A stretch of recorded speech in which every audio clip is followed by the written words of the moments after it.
Life goes on. Harga RAM dan SSD boleh jadi mahal terus, tapi dunia tetap berputar, bre. Jadi kalau memang butuh ngerakit PC, ya mau gimana lagi?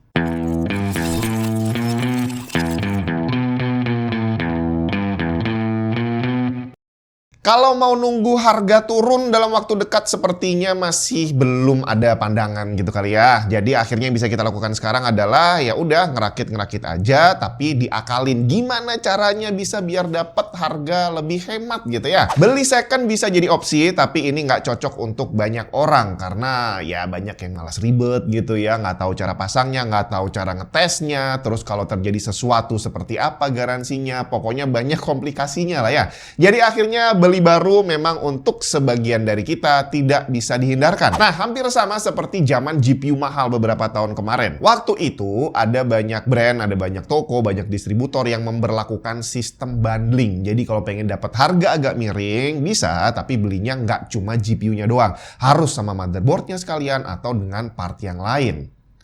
Nah, kali ini juga sama. Yang mahal adalah memori. Dan untuk rakitan kali ini ada sistem bundling untuk motherboard Maxsun dan RAM Kio Codex. Kalau kamu masuk ke Kio Official Store di Shopee dan pilih salah satu motherboard, di sana akan ada opsi beli combo lebih hemat. Klik lihat lainnya untuk munculin RAM apa aja yang bisa dapat potongan harga. Nggak banyak sih, cuma 300.000, tapi lumayan lah ya. Udah gitu motherboardnya juga terhitung paling murah. Seperti yang tadi barusan kita lihat, chipset B850 Mini ITX cuma 2 juta lebih dikit. Motherboard EM5 Mini yang lain ada banyak, tapi harganya jauh lebih mahal. Termasuk yang mau saya rakit hari ini, Maxsun Terminator Z890A Wi-Fi, ini juga termasuk motherboard chipset Z890 termurah yang ada di pasaran. Nah, rakitan kali ini bukan rakitan baru karena ini adalah hasil dari cuci gudang, mau lebaran bersih-bersih gudang, akhirnya ada yang bisa dirakit nih.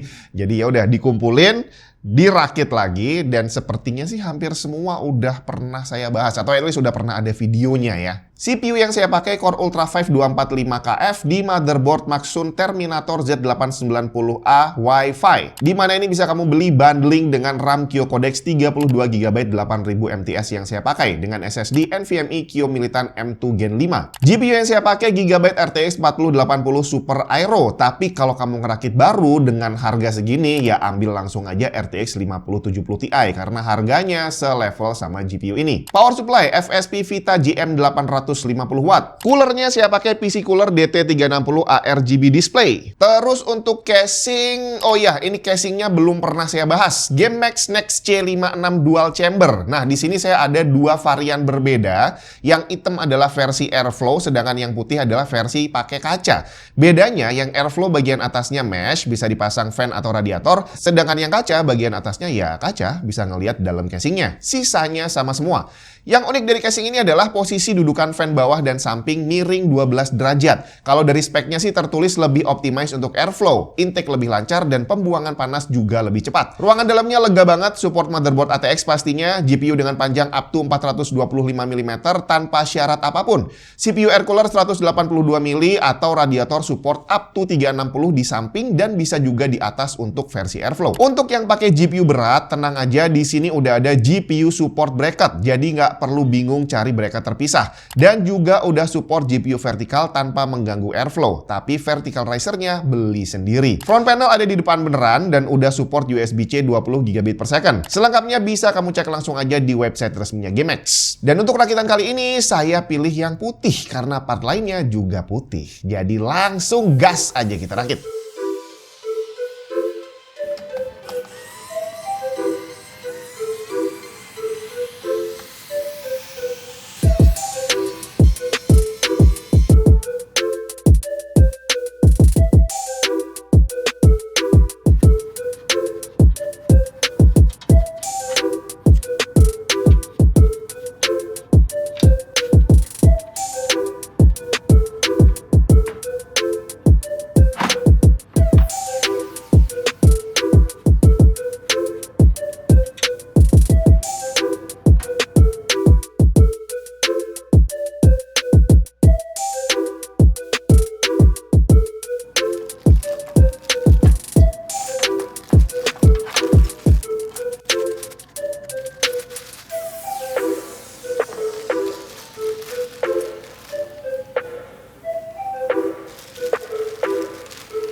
Ada masalah. Mentok bre, aduh ada aja ini masalahnya ya. Jadi GPU-nya panjang dan ternyata mentok ke kipas radiator. Ini nggak bisa masuk nih, GPU-nya nggak bisa masuk. Jadi kalau saya paksain masuk, ya udah jelas ini udah nyangkut di kipasnya, nggak bisa muter. Jadi saya nggak bisa pakai 4080 Super ini. Gede banget sih ya. Ya sudah, bentar saya cari GPU penggantinya dulu. A few moments later. Oke, udah dapat. Kebetulan tadi di awal udah saya singgung juga kalau mau ngerakitnya sekarang jangan pakai 4080 Super, tapi pakai 5070 Ti aja karena harganya sama gitu ya. Dan ya hanya ini yang ada. Warnanya juga bukan putih, jadi udah telanjur pilih putih lagi casingnya. Aduh, ini sama panjangnya sih ya. Tapi coba lihat, ini lebih kurus. Bismillahirrahmanirrahim. Yes, bisa guys. Bisa. Oke, masuk. Tapi warnanya jadi rica-rica. Gak apa-apa lah ya. Daripada nggak bisa sama sekali. Ya sudah. Kita lanjut lagi.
Oke, kurang memuaskan hasilnya karena saya dari awal udah ngebayanginnya pakai GPU ini. Dan dari spek casingnya dibilang bisa 425 dan bener sebenarnya ya.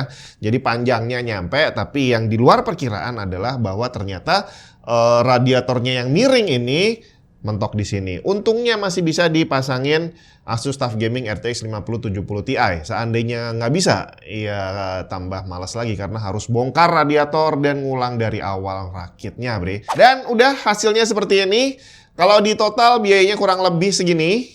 Seandainya harga RAM dan SSD masih normal seperti tahun lalu, berarti kita bisa menghemat sekitar 10 jutaan kali ya. Tapi ya mau gimana lagi, takdir berkata demikian. Jadi kalau kamu pengen ngerakit PC, ya mau nggak mau harus menghadapi harga yang memang lagi gila-gilanya. Oh ya, terakhir untuk plastik yang nempel di casing ini kenapa nggak saya lepas? Jujur aja saya takut kacanya pecah. Karena nggak sekali dua kali saya ketemu tempered glass, kesentuh dikit, kepentok dikit, pecah semua, hancur berkeping-keping. Jadi kalau masih ada plastiknya, at least kalaupun pecah nggak sampai nyebar kemana-mana. Dan udah itu aja. Mau ikutan ngerakit atau nungguin harga turun aja enaknya ya?